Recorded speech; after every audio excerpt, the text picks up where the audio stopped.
when the dust settles over Gaza's broken streets and the world scrolls past another headline? Who counts the empty bowls? Who hears the silence left behind by 16,500 lost children? And who, in their air-conditioned offices, decides whose grief is justified and whose is not? In a world fractured by war and politics, words can become weapons. In May 2025, Israeli Prime Minister Benjamin Netanyahu launched a verbal assault not on militants, but on allies, accusing the leaders of the UK, France, and Canada of siding with mass murderers. The trigger? A joint statement by the UK, France, and Canada condemning Israel's expanding offensive in Gaza as disproportionate. In a war where civilians carry the heaviest burden, such words rang loud. In Tel Aviv, they heard betrayal. In Gaza, they heard hope. But hope is not bread, and speeches do not rebuild hospitals. For the mothers digging through rubble, the humanitarian language of diplomacy is a distant whisper. Yet Netanyahu called them sympathizers of terror. Mass murderers, rapists, baby killers, words sharper than missiles, meant to cut through political alliances. The horror wasn't just in Gaza. In Washington, 2 Israeli embassy staff were gunned down at a museum event.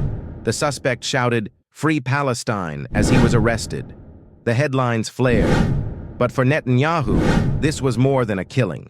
It was an opportunity. He used their deaths to paint a narrative that global criticism of Israel's military conduct was fueling extremism.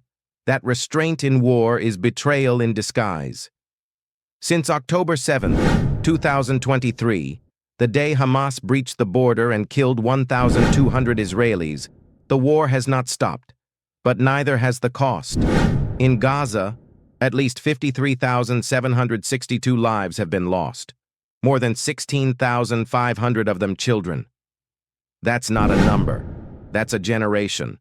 That's laughter turned to silence. Sir Keir called the trickle of aid into Gaza utterly inadequate. Trade talks with Israel were frozen. For a nation that once vowed never again, the UK now walks a fragile line, balancing history's shadow with today's urgency. France and Canada echoed the cry, aid must flow, the siege must stop. But in Jerusalem, such words feel like betrayal. Not all Israelis stand with Netanyahu's policies. Some, like former PM Olmert, see a nation adrift, trading moral clarity for military might. A child holds up a drawing, not of sun and sky, but of tanks and drones. She is 8. She hasn't seen a classroom in months. Her brother died waiting for medicine that never came. After an 11-week blockade, 90 aid trucks made it through. The UN called it a drop in an ocean of need. Hunger is now Gaza's loudest sound. History is not a courtroom. It's a mirror. One day it will ask, what did you do when the world burned quietly? Did you scroll past? Did you whisper neutrality? Or did you speak?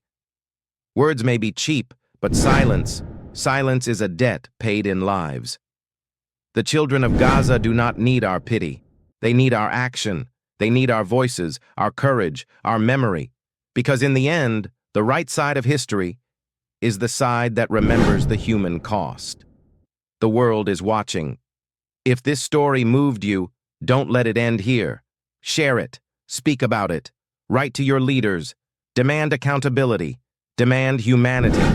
Because silence helps no one, and history remembers those who chose to look away.